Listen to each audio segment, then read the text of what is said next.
आश्चर्य वाटतंय, काल जो मोर्चा काढण्यात आला, ज्यांनी 32 वर्ष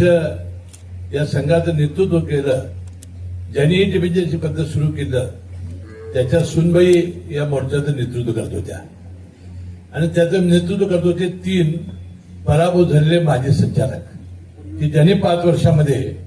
डिव्हिजन्स हे कायम ठेवलेलं होतं. माझं मत काय की एखाद्या शेतकऱ्याने येऊन आपल्या व्यथा मांडल्या असत्या तरी आम्ही समजू शकलो असतो की ज्यांनी 5 वर्ष सत्ता भोगली, डिव्हिजन्स काढले आणि त्या वेळा डिव्हिजन्सला उत्तर देताना हीच भूमिका मांडली जी संचालक मंडळानं मांडली आणि पुन्हा आपण त्याचं हे करायचं,